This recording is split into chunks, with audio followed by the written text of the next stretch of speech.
अस्सलाम वालेकुम दोस्तों, उम्मीद करता हूँ कि आप खैरियत से होंगे। दोस्तों, आज मैं आपके लिए जो टॉपिक लेके आया हूँ उस टॉपिक का उन्वान है शुगर। दोस्तों, शुगर को मेडिकल की फ़ील्ड में डायबिटीज़ मेलिटस बोलते हैं और ये बहुत ही एक ख़तरनाक बीमारी है। हम रोज़मर्रा जो भी चीज़ खाते हैं उसके बदले हमारा जिस्म जो है वो ग्लूकोज़ बनाता है और हमें रोज़मर्रा के काम करने के लिए और रोज़मर्रा की ज़िंदगी के गुजारने के लिए हमें ग्लूकोज़ की हमारे जिस्म को ज़रूरत होती है। दोस्तों, ये जो ग्लूकोज़ हमारा जिस्म बनाता है ये पूरा इस्तेमाल नहीं होता हमारे जिस्म में। कुछ इस्तेमाल होता है और कुछ हमारे जिस्म में स्टोर हो जाता है। ये स्टोर कैसे होता है? हमारे जिस्म में एक ग्लैंड होता है जिसको पैंक्रियाज़ यानी लबलबा बोलते हैं। ये इंसुलिन पैदा करता है और इंसुलिन के बदले की मदद से जो ग्लूकोज़ है वो स्टोर होता है। अगर प्रॉपर तरीके से इंसुलिन लबलबा पैंक्रियास बनाता रहे तो जो फालतू ग्लूकोज़ है वो हमारे जिस्म में स्टोर होती रहती है। जब पैंक्रियास यानी लबलबा अपना काम ठीक तरीके से नहीं करता तो तब जो शुगर होती है, जो ग्लूकोज़ होता है वो हमारे जिस्म में स्टोर नहीं होता और हमारे खून में और छोटे पेशाब में शामिल हो जाता है।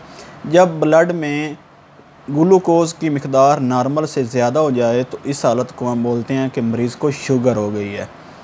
अगर शुगर की अलामतों की बात की जाए तो इसमें पेशेंट को प्यास बहुत ज़्यादा लगती है, उसके होंठ और ज़ुबान हर टाइम खुश्क रहती है, छोटा पेशाब बार बार आता है, रात को कई बार उसको उठना पड़ता है, थकावट रहती है।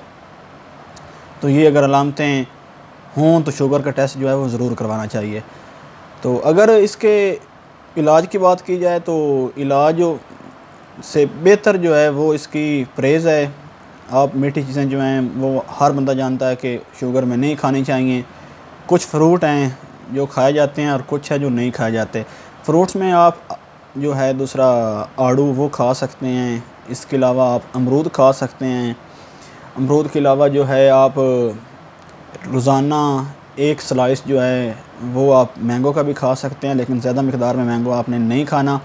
एक स्लाइस, छोटे वाला स्लाइस आप खा सकते हैं।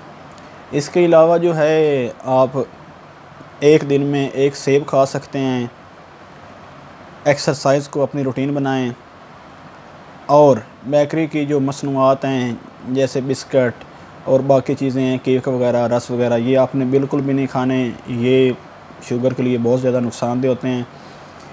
इसके अलावा इसका जो ट्रीटमेंट है वो बहुत ही उस पर एहतियात की ज़रूरत होती है।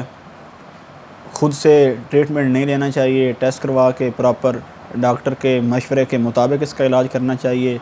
अगर आप इसकी मिक़दार जो है मेडिसिन की इसमें कम या ज़्यादा करते हैं तो वो आपके लिए बहुत ज़्यादा नुकसानदेह हो सकती है।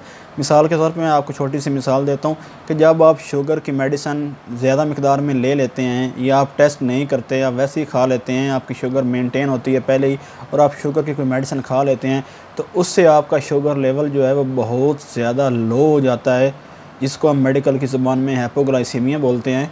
तो ऐसी सूरत में अक्सर पेशेंट जो है वो बेहोश हो जाता है और इस सूरत में अगर उसको बर वक्त तिब्बी इमदाद ना दी जाए तो वो मर भी सकता है, उसकी जान भी जा सकती है।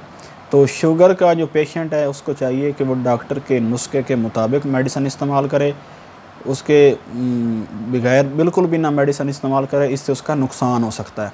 उसके अलावा प्रॉपर एक रूटीन बनाएं वर्जिश की। जब आप वर्जिश करते हैं तो कुछ टाइम के बाद जो लबलबा है, आपका जो पैंक्रियाज़ है, वो अपना काम शुरू कर देता है।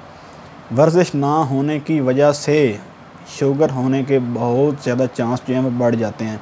अगर आप वर्जिश करेंगे, रूटीन के मुताबिक अपना काम करेंगे और ख़ुराक में जो है वो आप थोड़ी सी एहतियात करेंगे खाने में तो आप शुगर लेवल जो है उसको मेंटेन रख सकते हैं। दोस्तों, उम्मीद करता हूँ कि आपको मेरी वीडियो पसंद आई होगी।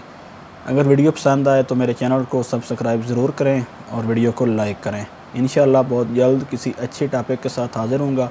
तब तक के लिए इजाज़त दीजिए। अल्लाह निगहबान।